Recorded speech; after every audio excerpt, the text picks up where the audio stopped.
لعبة الحوت الأزرق أو بلو ويل كما يطلق عليها، هي لعبة بتتكون من 50 مهمة بتستهدف فيها المراهقين.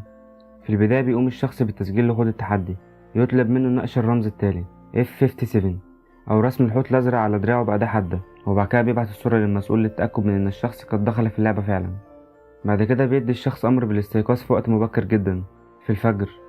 بيوصل له مقطع فيديو مصحوب بموسيقى غريبة بتضعه في حالة نفسية كئيبة، وبتستمر المهمات اللي بتشمل مشاهدة أفلام رعب والصعود إلى سطح المنزل أو الجسر بهدف التغلب على الخوف. هي لعبة مسموحة في معظم البلدان، وفي التحدي النهائي يطلب من اللاعب الانتحار. ومصطلح الحوت الأزرق يأتي من ظاهرة الحيتان الشاطئ واللي بترتبط بفكرة الانتحار، ويشتبه في كونها أصل عدد من حوادث الانتحار، ولا سيما في صفوف المراهقين اللي بتروح عمرهم من 12 ل 16 سنة. وقال فيليب بوتكين وهو صانع اللعبة وهو طالب علم النفس السابق اللي اتطرد من جامعته لابتكاره اللعبة، اعترف بوتكين بالجرائم اللي تسبب بيها، وبيقول هدفه هو تنظيف المجتمع من خلال دفع الناس إلى الانتحار الذي اعتبر أنه ليس له قيمة. وقال كل من لعب هذه اللعبة سيعيب بالقتل.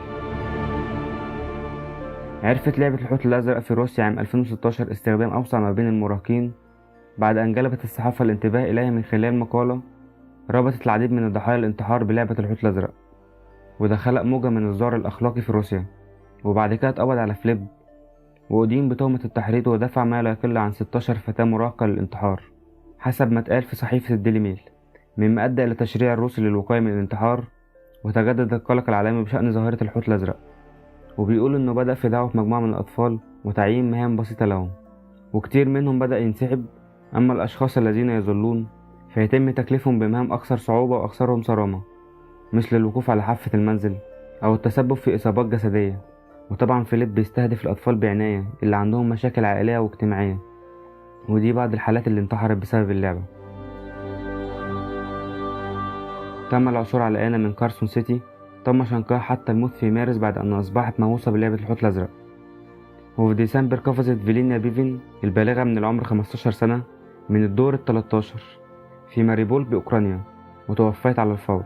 وبتقول زميلتها إنها كانت خجولة وكان جسدها مليء بالخدوش قبل أن تنتحر.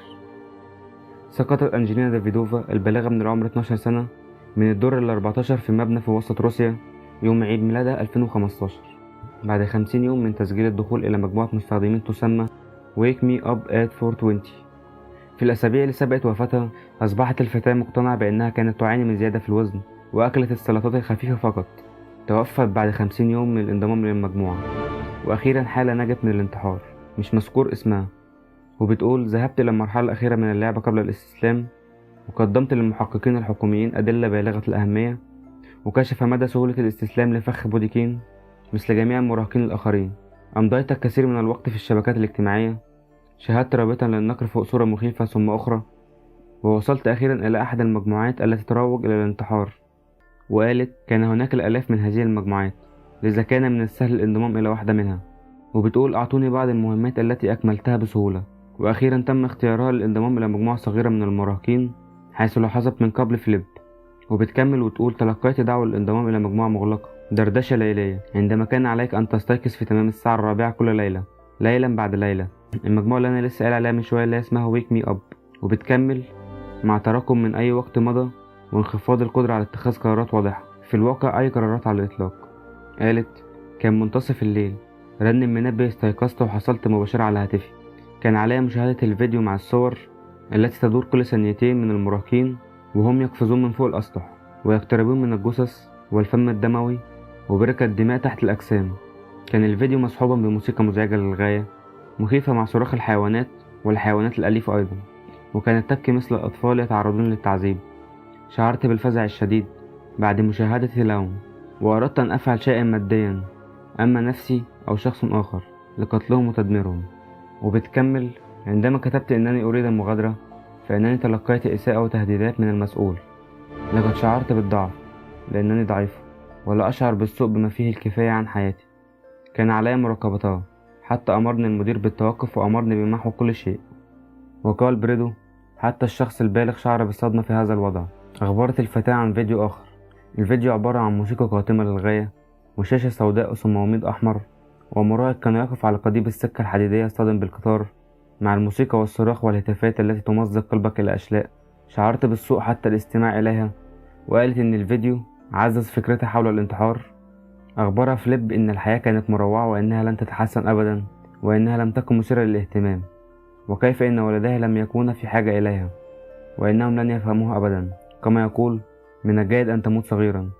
كان يقول إنها كانت خاصة، شخص مختار نادر يمكنه فهم الحقيقة. شعرت بأنها كانت خائفة من القيام بالخطوة النهائية، وقدم فيليب على الفور حلا بديلا: ليس عليك أن تقفزي من السقف أو تذهبي تحت القطار.